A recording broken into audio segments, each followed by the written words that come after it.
Mutual fund investment के लिए कौन सा है बेस्ट समय? कैसे डिसाइड किया जाए कि कौन सा समय बेस्ट होगा जब हमें mutual funds, SIPs, long term wealth creation का प्रोसेस स्टार्ट करना चाहिए और क्या है बेसिक पॉइंटर्स जो हमें ध्यान रखने चाहिए? जानेंगे इन सभी क्वेश्चंस का जवाब आज के इस वीडियो में।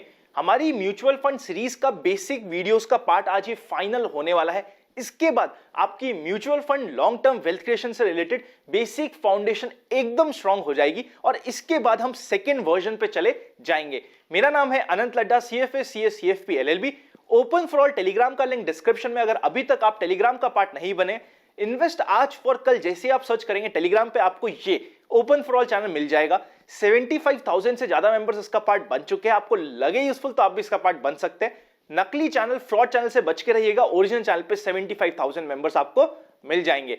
चलिए शुरू करते हैं आज का बहुत ही इंटरेस्टिंग और इंपॉर्टेंट डिस्कशन।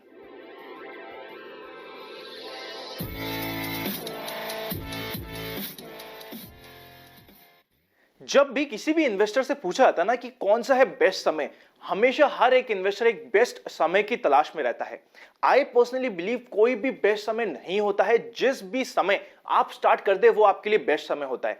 ऐसा क्यों? ऐसा इसीलिए क्योंकि जब हम long term wealth creation, mutual funds की बात कर रहे हैं, यहां पे हम अगले 10%, 15%, 20% की बात नहीं कर रहे हैं। यहां पे हम बात कर रहे हैं अगले 100%, 200% और 300% रिटर्न की। जब हम इतनी बड़ी वेल्थ क्रिएशन देखना चाहते हैं, उस समय हमें जैसे ही आपका सूटेबिलिटी टेस्ट रेडी हो जाए, उसके बाद आपकी गोल प्लानिंग हो जाए, उस समय आपको अपना इन्वेस्टमेंट स्टार्ट कर देना चाहिए। मैंने पर्सनली जितना लॉस लोगों का होते देखा है वेटिंग करते हुए, उससे ज्यादा लॉस मैंने कभी भी किसी भी जने का नहीं देखा है। जब हम वेटिंग गेम करते हैं, हम सिर्फ उस एक परफेक्ट टाइम का वेट करते रह जाते हैं कि वो कौन सा परफेक्ट टाइम है जिस समय हमें इन्वेस्टमेंट स्टार्ट करना चाहिए, और वो परफेक्ट टाइम आता ही नहीं है।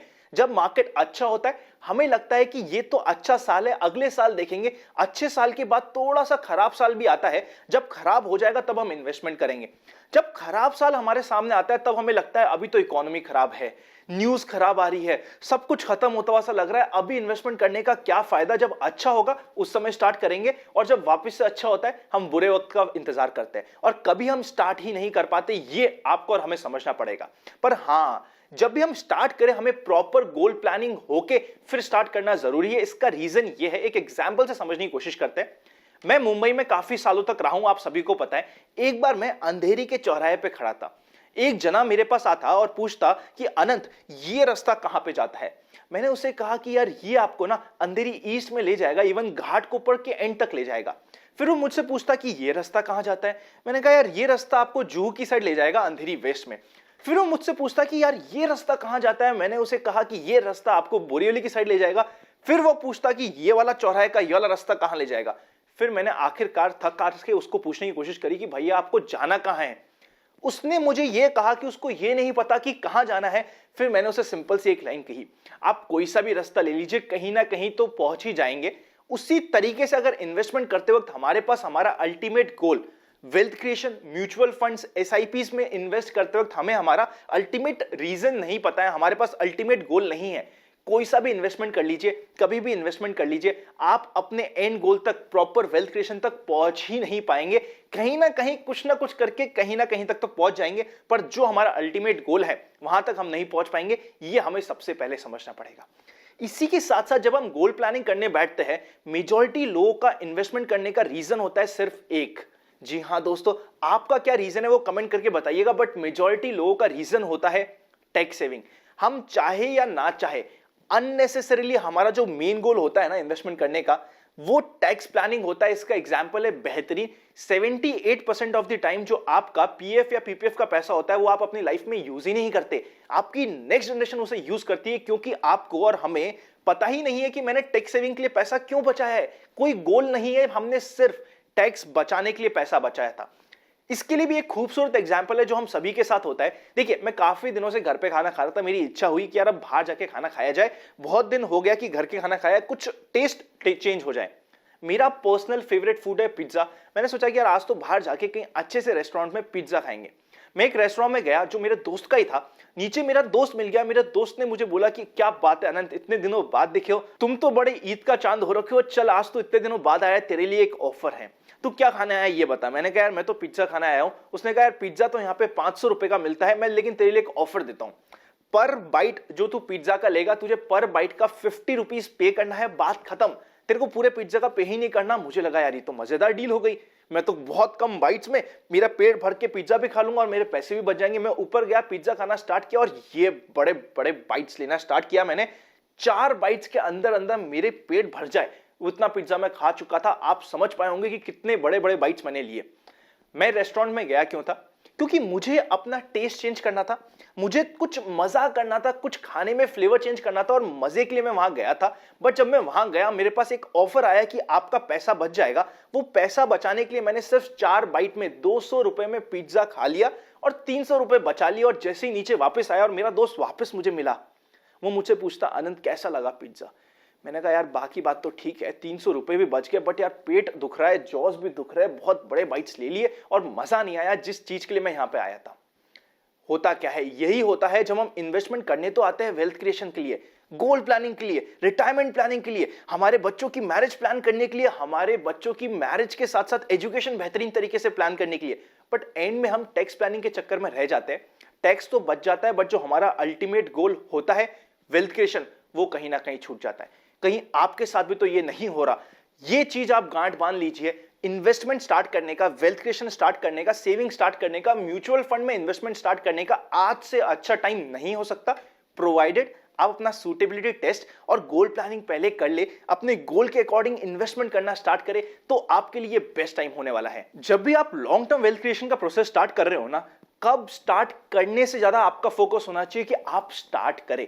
ये चीज आप ध्यान रखिएगा और ये ध्यान रख लीजिएगा, हर एक जो बैड न्यूज है वो आपके लिए एक अपॉर्चुनिटी है पैसा बनाने के लिए, और जितनी भी गुड न्यूज है वो ऑलरेडी प्राइस है आपके प्राइस में, ये आपको समझना पड़ेगा। क्योंकि जब आप लॉन्ग टर्म वेल्थ क्रिएशन की बात कर रहे हैं ना, आप 3 साल 5 साल 10 साल की बात कर रहे हैं। इतने बड़े टाइम होराइजन में अगर आप ये सोचे कि आप इस चीज का वेट करेंगे कि आपको एक परफेक्ट मूवमेंट मिलेगा, तो वो मूवमेंट आपको कभी भी नहीं मिलने वाला। आप खुद ही अपने दिल पे हाथ रख के बताइए ना, जैसे ही आपको एक न्यूज मिली कि लॉकडाउन हुआ, कितने लोगों ने अपना इन्वेस्टमेंट 8000 निफ्टी के नीचे विड्रॉ कर लिया। लॉन्ग टर्म जो 10 साल का वेल्थ क्रिएशन का गोल था उसे एक झटके में हमने हटा दिया। आप ही बताइए ना, आई एम वेरी श्योर काफी लोगों ने किया होगा, वरना काफी लोगों को टेम्पटेशन तो हुई होगी उस समय। That was an opportunity. आप जाके इस चैनल पे भी देख सकते हैं, उस समय हमने शॉर्ट ब्लास्ट एसआईपी डबल का कंसेप्ट दिया था। जब भी मार्केट में करेक्शन आए उस समय हमें स्ट्रैटेजिकली इन्वेस्टमेंट करने का प्लान तो करना है, पर मेक श्योर करना है कि जो हमारा लॉन्ग टर्म वेल्थ क्रिएशन का प्रोसेस है वो कभी भी डिस्टर्ब ना हो। अगर आप चाहते हैं कि हमारी टीम आपको प्रॉपर्ली फाइनेंशियल प्लानिंग और गोल प्लानिंग में हेल्प करे तो डिस्क्रिप्शन में हेल्पलाइन नंबर है। म्यूचुअल फंड सिलेक्शन में अगर आप चाहते हैं हमारी टीम हेल्प करे तो आप हेल्पलाइन नंबर पर कनेक्ट कर सकते हैं, वरना आपको लगे यूजफुल तो डिस्क्रिप्शन में सीधा एक लिंक भी दिया हुआ है। जैसे ही आप उस लिंक को फॉर्म फिल करेंगे हमारी टीम अपने आप आपसे कनेक्ट में आ जाएगी। अब चलते हैं आगे के डिस्कशन में। जब भी आप ये लॉन्ग टर्म इन्वेस्टमेंट प्लानिंग की कोशिश करेंगे ना, आपके पास बैड न्यूज या आपके पास रूमर्स आने वाले हैं। रूमर्स को और बैड न्यूज को आपको अवॉइड करना ही पड़ेगा। मैं इसकी तरफ से ये बिल्कुल भी नहीं कह रहा कि आपने एक फंड आज जो स्टार्ट कर दिया वो लाइफ लॉन्ग चलेगा, बिल्कुल नहीं चलेगा। एक एसआईपी जो हमने स्टार्ट कर दी वो लाइफ लॉन्ग चलेगी, बिल्कुल नहीं चलेगी। एक बार हमने जो इन्वेस्टमेंट कर दिया उसको हमें कभी एग्जिट ही नहीं करना, बिल्कुल नहीं, ऐसा मैं नहीं कहने वाला।